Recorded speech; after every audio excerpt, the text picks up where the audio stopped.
Dito muna tayo sa nagtanim. Umani agad.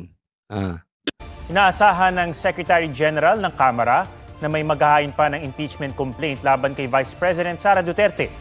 Ang dalawang naunang impeachment complaint naman target na maitransmit sa Office of the Speaker sa susunod na linggo.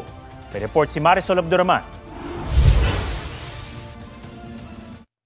Pirmado ni House Speaker Martin Romualdez, iba pang leader ng Kamara at mga pinuno o kinatawan ng ilang political party ang manifesto of support na ito para kay Pangulo. Ayan, yan ang tanong natin. Nagpunta sila doon sa palasyo at pumirma sila ng manifesto to support, manifesto of support of the House of Representatives.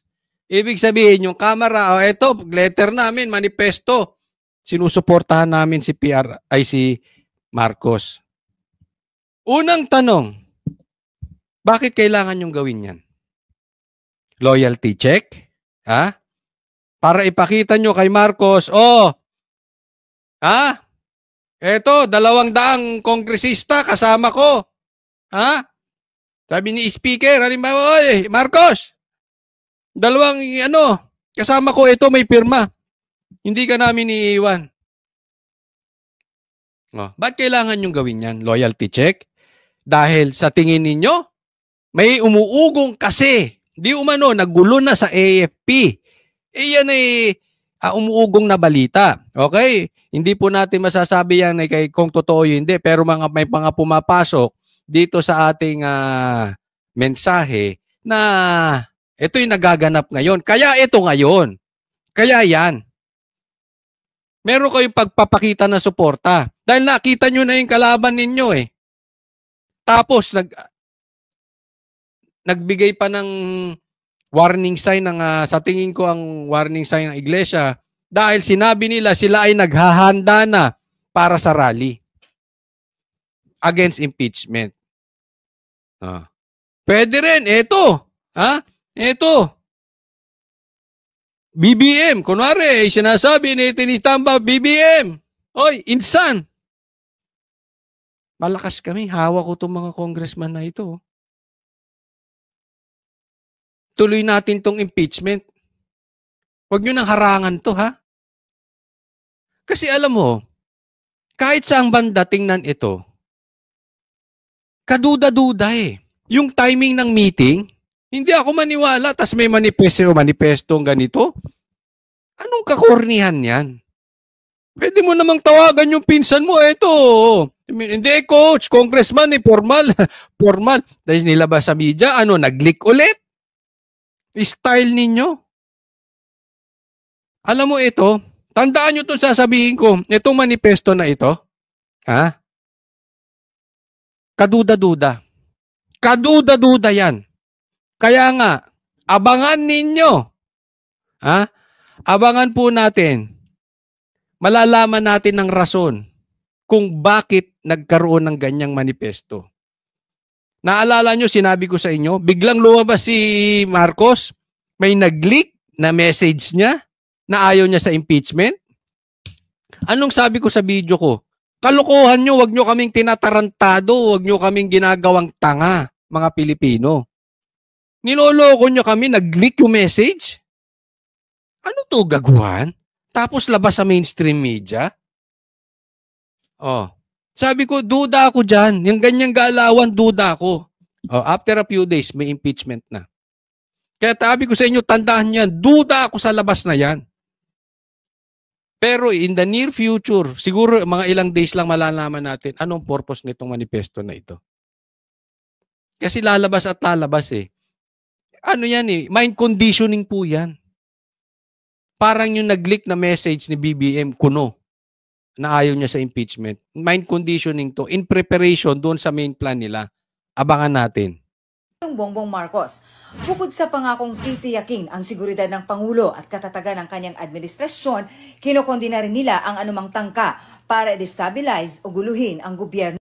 Wala naman nang gugulo sa gobyerno, kayo nga magugulo Hello? Wala nang gugulo sa gobyerno, kayo.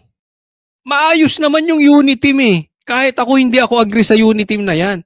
Sinong gumulo sa unit team? Di ba kayong Kamara? Yung amo nyo si Tamba, Oh. No, ang manifesto prinisinta sa fellowship dinner sa Malacanang kagabi na dinuluhan ng nasa 200 kongresista. Isipin mo, 200 kongresista dumalo sa fellowship. Ito lang ha. Ito lang ha. Kasi ito po, ewan ko kung pumasok na sa inyo at pumasok sa social media, ito ay parang usaping maris. Kalat na po ito. Sa katunayan, may mga nagme-mensahe sa akin, tinatanong ako kung totoo. Sabi ko, hindi ko alam. Tanong ko rin sa inyo, totoo kaya? Kasi ang balita namin, itong congressman, hindi natin alam kung sinong nagtanim. Kung sino nagtanim at sinong umani agad. Kasi yung pumunta raw ito mga congressman sa palasyo, di umano. Ang sabi, may nagtanim. Tapos umani agad. Yung pala yun. Sabi ko, hindi naman siguro totoo yan. Hindi ako naniniwala na umani agad itong mga congressman o baka silang nagtanim, ang umani si BBM. Hindi ako naniniwala dyan, sabi ko doon sa mga kumakalat na messages. Kaya sabi ko, siguro itatanong ko na lang sa mga manunood. Totoo kaya ito? Ito ba raw yun? Sa tingin ninyo, totoo ba ito? Yung courtesy call kung tawagin or loyalty check. May nagtanim at umani agad. Bilis, no? Pambihira. Ngayon lang nauso sa administrasyon ni Marcos yung pagtatanim at umaani agad. Hindi yung sinasabi niya, sa kanya galing yung salita na yan, di ba? Hindi ako naniniwala. Hindi ako naniniwala. Kaya nga po tinatanong ko sa inyo, baka may source kayo, at may evidence kayo, ilalabas natin dito. Na may tanimang nangyari at may anihang nangyari. Yung pagdalaw ng congressman, 200 congressman dyan sa Malacanang. Sabi ng ilang dumalo, hindi nila napag-usapan ang impeachment complaints laban kay Vice President Sara Duterte. Naku, maniwala kayo dyan. Isa ka pang sinungaling. Hindi napag-usapan ng impeachment. Baka nga yan ang main topic ninyo. Kaya nga may taniman, di umano. Or merong loyalty check, di umano. Dahil sa impeachment na yan, nagkakagulo na kayo. Nakita nyo suporta ng AFP, nakita nyo suporta ng Iglesia. Di pinag-usapan. Ginagawa nyo na naman tanga mga Pilipino, kayo talaga, ang baba ng tingin nyo sa mga Pilipino. Basically, dinner, saka present po yung resolution, konting kwentuhan, then about an hour, tapos kanya-kanyang uwi na. Kanya-kanyang ano? Kanya-kanyang uwi? Kayo naman, kanya-kanyang uwi. Hindi. Tinatanong ko, pwede magtanong, di ba? Demokrasya tayo, hindi tayo komunista. Demokrasya, pwede magtanong. Pag komunista, hindi ka pwede magtanong. Demokrasya. Kanya-kanyang ano? Lagay niyo dyan, lagay niyo. Kanya-kanyang uwi, sabi ni boss. Parang way na rin para mabati ng...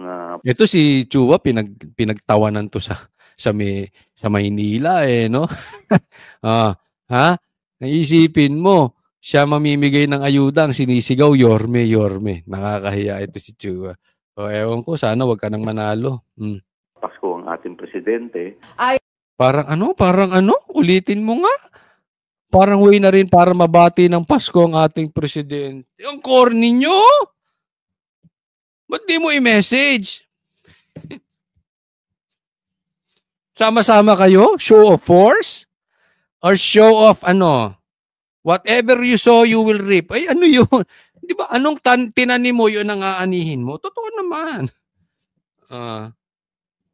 Ayon sa Secretary General ng Kamara, hindi pa na ipapadala sa Office of the Speaker ang 2 impeachment complaint. May balita kami na may mga magpapile pa. So, para isang transmittal na lang. Tapos, may balita kami, may magpapile pa. Ano, bakit kulang? Mahina. Yan din ang balita namin, mahina, hindi mananalo nagsisiurong yung mga congressman? Yan ang balita? Hindi. Sa Congress, papasa to. Alam mo naman dyan Pero sa Senado, alanganin kayo. Speaker. Tapos pinag-aaralan din kasi ng legal staff namin yung pinel na complaint kung may kulang, kung na-verified, mga ganyan. Para si Speaker can decide on the basis of the information that we will. Hindi na kailangan mag-basis pa nun, the permission. Numero lang kailangan nyo dyan. Huwag nyong ginagago Pilipino. Hindi na kailangan ni Speaker na information. Anong isubmit nyo sa kanya basta patungkol sa impeachment, pipirmahan yan, pustahan tayo. Will submit. Target anya na i-transmit ang mga reklamo sa Office of the Speaker sa susunod na linggo bago nakatakdang Bukas mag-recess na. o magbakasyon ang Bukas Kongreso na. sa December 20. Ang Makabayan Bloc na Tignan nyo itsura, oh.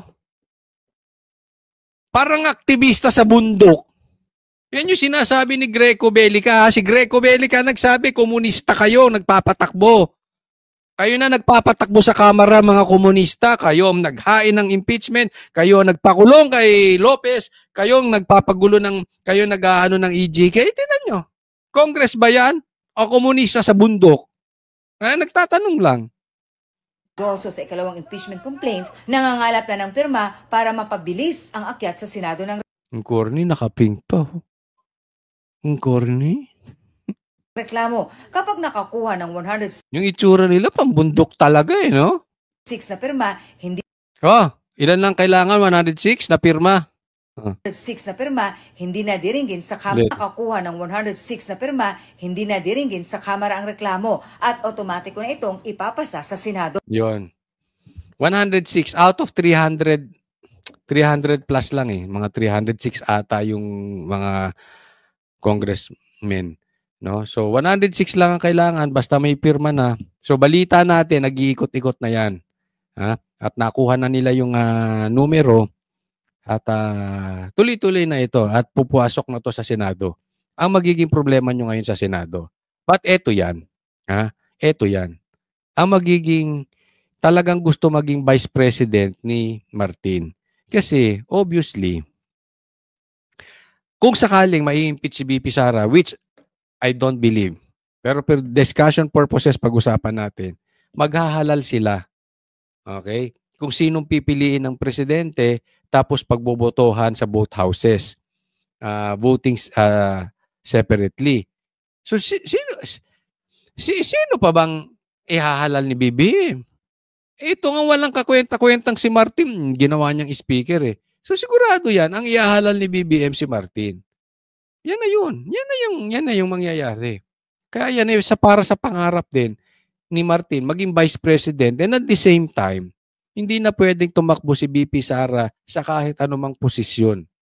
Elected position sa gobyerno pag siya'y na-impeach. So definitely, malaking problema to sa Pilipinas. Dahil ang mangyayari dyan, ang President at Vice President or ang President at magiging, ang sinasabi nga ni PRRD ay Prime Minister to si Tamba. Malaking problema sa Pilipinas. Anong masasabi natin? Goodbye Philippines. Patay tayo lahat dyan. Sila makakatakbo sa ibang bansa, tayo wala eh. Ha? So yan ang problema natin. But definitely, wag po kayo magpanghihinaan ng loob. Malabong makalusot sa Senado. Kasi itong Senado, matatapang. Hindi lang bayad. Hindi yan bayaran. Hindi yan yung mga duwag. Ako'y may tiwala sa Senado. Pero pasok pa rin kaya ito sa kalendaryo ng Kongreso? Hindi ko kayang sagutin kung Dito, duda ako. I'll tell you honestly, duda ako dito kasi parang ang tono niya kanina, nadidinig ko, pwede namang pabilisin. Pwedeng pabilisin. No? Pero basta ako, hindi ko type to. Kanya-kanya tayo, okay? Hindi ko kayo pinipilit. Pero hindi ko type ang waiter. Ha? I have nothing against waiter. Pero para ikaw speaker, gawin kang waiter ng First Lady, hindi ko type to si Cheese. Kayanin pa nga ba o hindi? Ang impeachment proceeding ay unique na proseso. Hindi rin naman ako type ni Cheese. So, it's a tie. Bahala kayo. Ha? Na hindi saklaw at labas sa ordinaryong sesyon ng Senado kung saan kailangan nagsesesyon din yung aming counterpart sa Kamara de Representantes. ang pamunuan ng Iglesia ni Cristo. Sinabing pabor sila sa sinabi ni Pangulong Marcos na hindi siya sang-ayon sa impeachment laban sa bise. Ang hangad daw ng INC ay para sa kapayapaan at kapakanan ng ating bansa. Isipin mo ito, ha? Ito, naghayag ang Iglesia ni Cristo. Bigyan ko lang ito ng komentaryo. Kasi sabi ng Iglesia ni Cristo, ayaw ni BBM sa impeachment, kaya sinusuportahan nila si BBM, kaya sila magrarally. Dahil ayaw nila ng impeachment at ayaw ni BBM ng impeachment. Buti pa ito, kasi ang Iglesia tumayo. Si BBM, anong sabi niya? Hindi siya pabor sa impeachment. Pero wala kang ginagawa. Duwag ka kung ganon. Di ba? Hindi ako naniniwala na hindi pabor si Marcos, si BBM sa impeachment. Ako'y naniniwala kasabwat sa dyan. Ay sang-ayon ako kay Attorney Panelo na walang galaw ang Kamara nang walang kumpas ng presidente. Naniniwala ako kay Attorney Panelo. So, imposibleng ayaw ni BBM ng impeachment. Takot din yan sa Duterte. Insecure din yan sa Duterte. Pareha sila ni Lisa. Kaya nga gusto nilang yariin si BP Sara eh. Eto naman si Lisa, hindi ko alam. Ito lang, parehas kayo ni Imelda. Ha? Parehas kayo. Kayo lang yung naging asawa ng presidente na nangingialam. Di umano. Sa presidente. Like father, like son din tong si BBM no? Si Erap, nangialam ba asawa? Si PRRD, nangialam ba asawa? Si FBR, nangialam ba asawa? Sino lang nangialam ang asawa? Yan dalawa di ba? Public knowledge naman po yan Alam na alam naman natin. Di ba? Kaya nga ipapapatay. Di umano si BP Sara nagsabi, ulitin ko, huwag kayong magalit sa akin kasi Mr. Demanda pa man din kayo pag di nyo tayo pa sinasabi. Kaya nga papayari nyo raw si BP Sara at kasama dyan si Lisa. Yan na sabi ni BP Sara. Di ba? Babalik tayo. Si BBM. Wala kang for discussion purposes. Sabihin natin totoo yung sinasabi mo kahit di ako naniniwala na ayaw mo sa impeachment. Kung ayaw mo sa impeachment, wala kang ginagawa. Buti pa Iglesia ni Cristo ayaw sa impeachment, may gagawin, magrarally. Ikaw presidente, para kang sitting president. Talagang sitting president ka, nakaupo ka lang na presidente. Wala kang silbi, inutil ka dyan. Ayaw mo, tas sinayaan mo, wala kang ginagawa. Anong klase ka? Ba't naging presidente ka pa? Ano talaga purpose mo sa mundo, Marcos? Kung ganyan ka ba't ka pa pinadala ng Diyos sa Pilipinas? Salot ang datingan mo niyan. Yung Iglesia, ayaw sa impeachment, magrarally. Ikaw, nga. Si VP Sara naglabas naman ng pahayag ngayong araw para magpasalamat sa lahat ng mga tumulong, sumuporta at nagpaabot ng pagdamay sa OVP nang humarap-an niya ang kanilang tanggapan sa krisis. Grabe, krisis talaga siya, pero ang daming tumutulong. At marami pang nananahimik lang, VP Sara, nakahandang tumulong sa'yo. At kagipitan, Marisol